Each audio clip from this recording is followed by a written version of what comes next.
Hello students, today we will read SST Part 1 History Chapter 7 Formation of Indian Republic means भारतीय गणतंत्र की स्थापना. So listen carefully and look at this video. Let's do start the chapter. So students, आपने द्वितीय विश्व युद्ध के बारे में तो सुना ही होगा. द्वितीय विश्व युद्ध के बाद इंग्लैंड यह समझ चुका था कि अब भारत में उसका राज नहीं चलेगा. इसलिए वहां के तत्कालीन प्रधानमंत्री एटली को 1946 ईस्वी में घोषणा करना पड़ा कि वे जल्दी ही भारत छोड़ना चाहते हैं. फिर उन्होंने सत्ता हस्तांतरण के संबंध में भारतीय नेताओं से बातचीत करने का विचार किया. उन्होंने अपने कैबिनेट के 3 मंत्रियों को अंतरिम सरकार बनाने और संविधान गठित करने का प्रस्ताव रखा. प्रस्ताव में कहा गया कि संविधान सभा में प्रांतीय विधानसभाओं द्वारा चुने हुए व्यक्ति और भारतीय रियासतों के राजाओं द्वारा मनोनीत व्यक्ति शामिल होंगे. इसे क्या कहते हैं? इसे कैबिनेट मिशन कहते हैं. सो स्टूडेंट्स, कैबिनेट मिशन क्या है अभी हमने आपको बताया. देन अब देखेंगे हम अंतरिम सरकार की स्थापना, formations of the interim Indian government. In this way, on invitations of governor general Lord वेविल, Pandit Jawaharlal Nehru was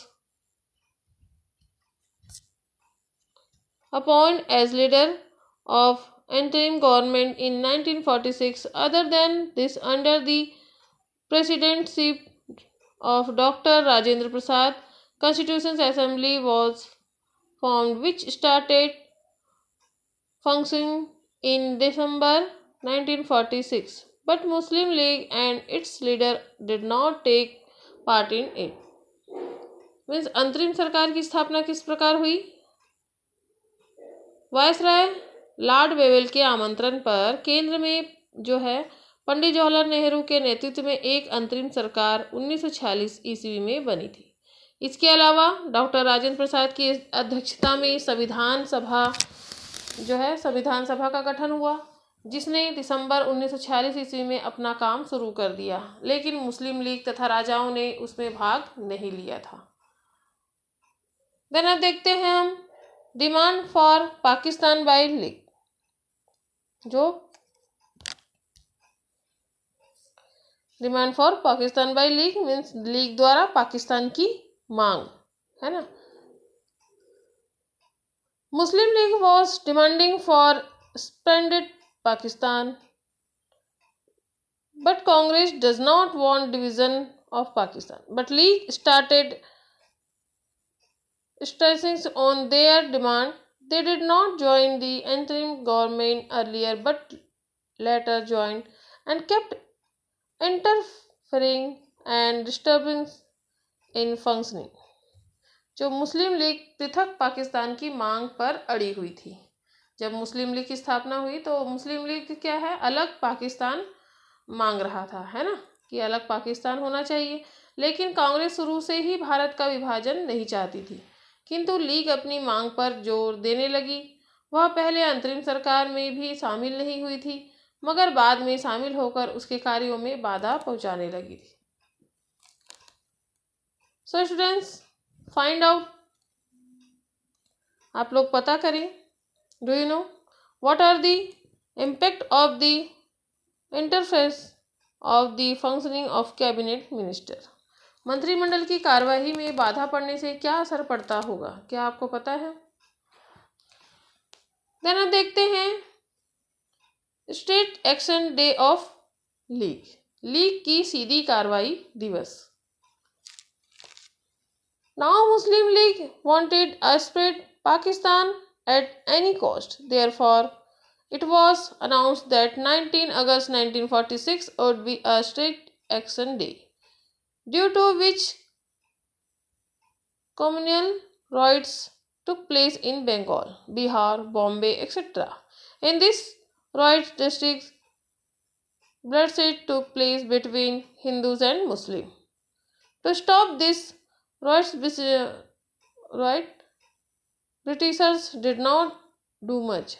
In this manner, lakhs of people dead and crores become homeless. But in this period, no riots took place in Chhattisgarh, because here peace is always established and it is symbolic of brotherhood of the people here. This incident hurt Gandhiji very much. He visited the riot affected areas and tried to establish peace. League की जब सीधी कार्रवाई दिवस मनाया गया तो जब क्या है मुस्लिम लीग हर कीमत पर पाकिस्तान चाहने लगी, इसलिए उसने 16 अगस्त 1946 ईस्वी को सीधी कार्रवाई दिवस घोषित कर दिया, जिसके कारण बंगाल, बिहार, बम्बई आदि स्थानों में सांप्रदायिक दंगे भड़क उठे। इन दंगों से हिंदू मुस्लिम में भयंकर मारकाट मच गई। इन दंगों को रोकने के लिए अंग्रेजों ने कोई विशेष प्रयास नहीं किया और इस प्रकार कुछ ही महीनों में बहुत से लोग मारे गए और लाखों लोग बेघर हो गए। परंतु इस समय छत्तीसगढ़ में किसी प्रकार का दंगा फसाद नहीं हुआ, क्योंकि यहाँ शांति स्थापित थी, जो यहाँ की जनता के भाईचारा का प्रतीक है। सांप्रदायिक दंगों से गांधी जी अत्यंत दुखी हुए। उन्होंने दंगाग्रस्त क्षेत्रों का दौरा किया और शांति स्थापना के प्रयास किए। सो स्टूडेंट्स, आपने किसी दंगे की घटना देखी या सुनी होगी, बताइए उससे क्या क्या हानि होती है, आप बता सकते हैं। एंड लेट्स सी, अब देखते हैं द माउंटबेटन पॉलिसी। माउंटबेटन योजना क्या होता है।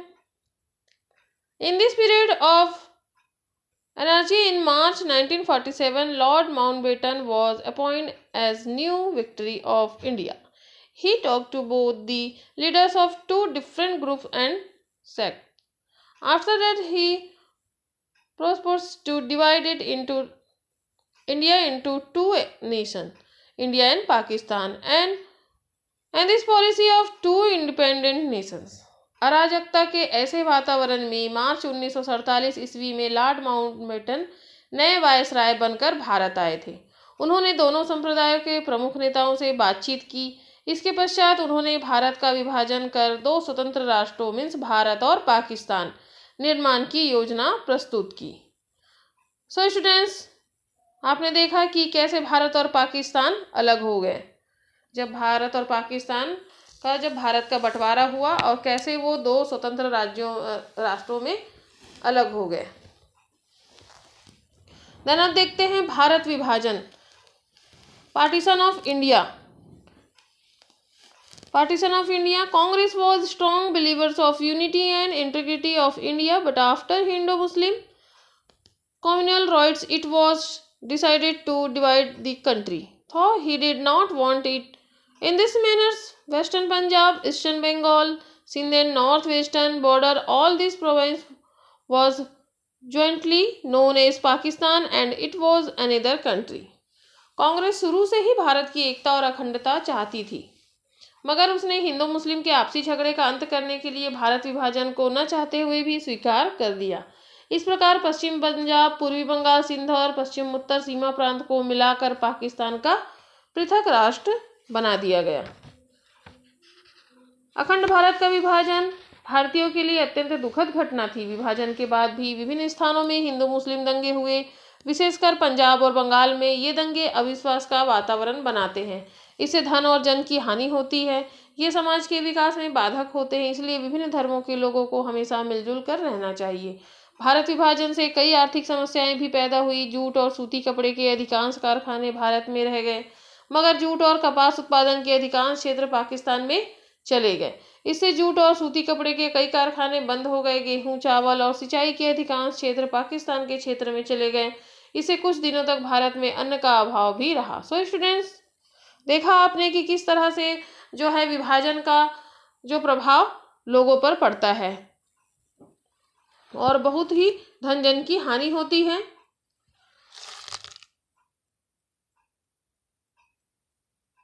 देन हम देखते हैं भारतीय स्वतंत्रता अधिनियम।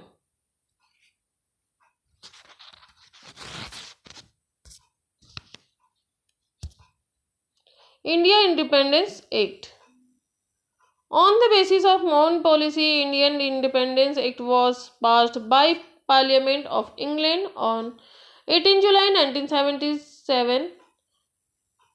18 July 1947. In this law, it was said that on 15 August 1947, India and Pakistan would be two independent nations. After the England will have no right on them. Mountbatten योजना के आधार पर भारतीय स्वतंत्रता अधिनियम इंग्लैंड के संसद द्वारा 18 जुलाई 1947 ईस्वी को पारित किया गया। इसमें व्यवस्था थी कि 15 अगस्त 1947 ईस्वी को भारत और पाकिस्तान दो स्वतंत्र राष्ट्रों का रूप ग्रहण करेंगे। इसके बाद उन पर इंग्लैंड का कोई अधिकार नहीं रहेगा। स्वतंत्रता की घोषणा कैसे हुई है, आइए देखते हैं।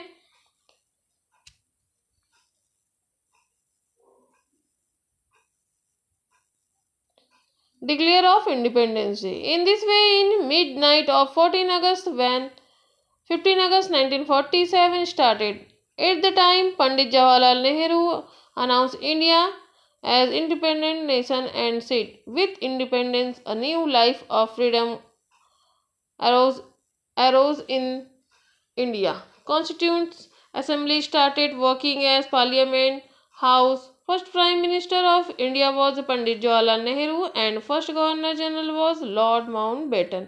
On 15 August 1947, Pandit Jawaharlal Nehru hoisted the flag in the early morning hours at Lal Killa in Delhi. स्वतंत्रता की घोषणा किस प्रकार हुई कि इस तरह 14 अगस्त की आधी रात के बाद जब 15 अगस्त 1947 ईस्वी की तारीख शुरू हो गई, तब पंडित जवाहरलाल नेहरू ने भारत की स्वतंत्रता की घोषणा करते हुए कहा, भारत में जीवन और स्वतंत्रता का उदय हुआ है। संविधान सभा स्वतंत्र भारत की संसद के रूप में काम करने लगी और हमारे स्वतंत्र भारत के पहले प्रधानमंत्री कौन बने? पंडित जवाहरलाल नेहरू और प्रथम गवर्नर जनरल लॉर्ड माउंटबेटन बने। पंडित जवाहरलाल नेहरू द्वारा 15 अगस्त की सुबह दिल्ली के लाल किले पर स्वतंत्र भारत का तिरंगा झंडा फहराया गया। संपूर्ण देश के साथ साथ छत्तीसगढ़ के रायपुर में भी तत्कालीन खाद्य मंत्री R.K. पाटिल ने तिरंगा झंडा फहराया। इस प्रकार नए भारत के निर्माण का कार्य शुरू हो गया। सो स्टूडेंट, देखा आपने भारत और पाकिस्तान किस प्रकार से अलग स्वतंत्र देश बन गए और हमारे देश में जो है तिरंगा झंडा कब लहराया गया, और जो है हमारे फर्स्ट जो पहले प्रधानमंत्री कौन बने? पंडित जवाहरलाल नेहरू और प्रथम गवर्नर जनरल कौन बने? लॉर्ड माउंटबेटन बने। ओके, देन अब देखते हैं हम सेकंड वीडियो में देखेंगे देसी रियासतों रजवाड़ों का विलय कैसे हुआ। बहुत सारे ऐसे जो रियासतें और रजवाड़े हैं वो कौन कौन से जो है उसमें देशों में विलय हो गए है ना, उनका किस किस प्रकार से वो लोग ने क्या किए, अपने अपने राज्य को मिला लिया। ओके।